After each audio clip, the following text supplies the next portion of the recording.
Hi, I'm Patrick Chun, and I'm the Executive Director of IITTI, which we would like to call ET. Today, I'm going to talk about how you can actually break into the multinational corporate training market. It's actually quite simple. If you can help solve their pain point, their most pressing headache, they would want to listen to you. Like many companies now, the major problem they're facing is one of globalization. And that is, they could have 40 branch offices in 20 countries. How can they actually send their own people from the host country, from headquarters, the expatriates, the expats, into another country and work with the local hires in a harmonious way? The headquarter people would have one set of values, their own background, the culture, the expectations. And the local people would very likely have a very different cultural background with very different expectations. So how do you actually mesh the two groups together so that they can work smoothly together and without causing too much problem in miscommunication and all the frictions that come along with it? It happens actually quite a bit, let alone producing any product. The HR people would want the people to be able to work together and understand one another very well. That's where you can come in, and with IITTI, you can propose that they will be trained with one set of standard of protocol where they can interact and they would know their expectations in a much smoother way. So this will be something that they can measure against. Without this kind of measurement, big companies is very hard pressed. Find it very difficult to have a massive rollout of these kind of training across the board.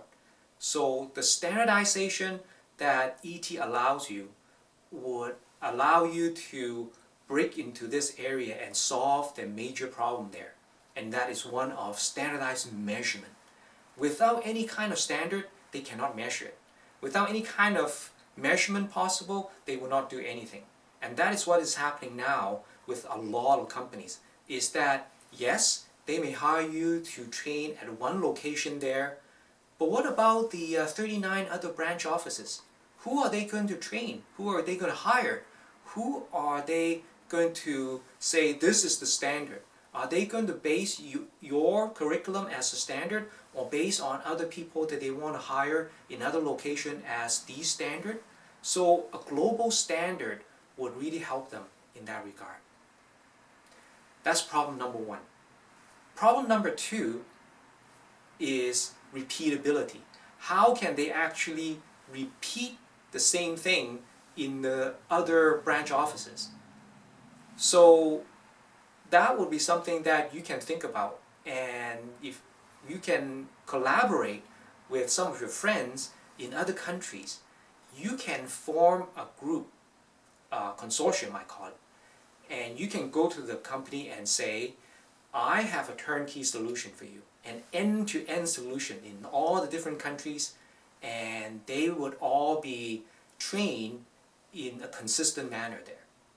That is music to the ears of multinational company, is that they can measure it consistently throughout and repeat it the same way too. Now, you may actually say, wouldn't that stifle my creativity? Wouldn't that hurt my brand in that? Actually, no. Because in a corporate training world, they are not looking for all the different branch office, all the trainers to be creative in that sense. Your brand comes in with the style you deliver it, how you're actually going to talk about and train them, and that's where your brand comes in.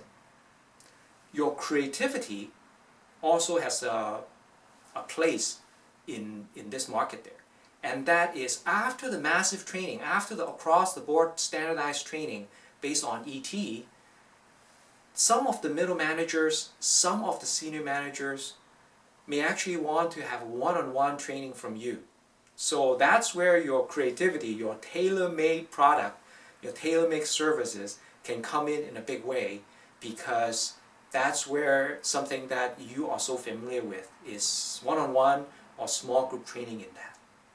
And so with something like ET, it helps you in providing a standardized measurement where you actually gain credibility, because you can someday say 80% of my students actually pass the ET exam. So that's almost like a seal of approval from an independent body there.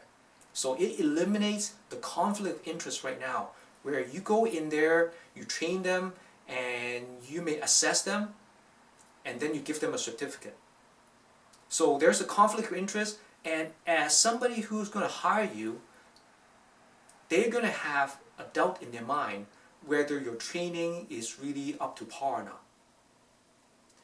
The second thing is, like I said, the repeatability. So if you can repeat it, they can train something like that, and the corporate world, they can measure it against their ROIs, the return on investment. When they ask you something like that, you can say, this will be something similar to an ISO. There's ISO 9001 and all the standards out there.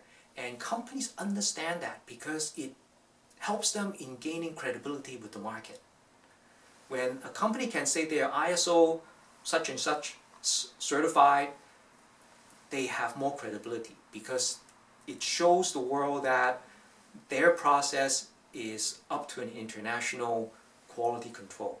And IITTI would be the same way, in that imagine someday they can actually build their brand in front of the customers, saying that 20% of our staff are IITTI ET certified. So they build their brand on that. They also build their employer's branding.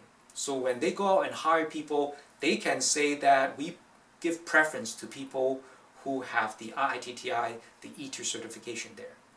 So just by that, they can pre-screen a lot of applicants, which they would want to prefer to have, because these applicants already have the awareness that soft skills, that people skills are important.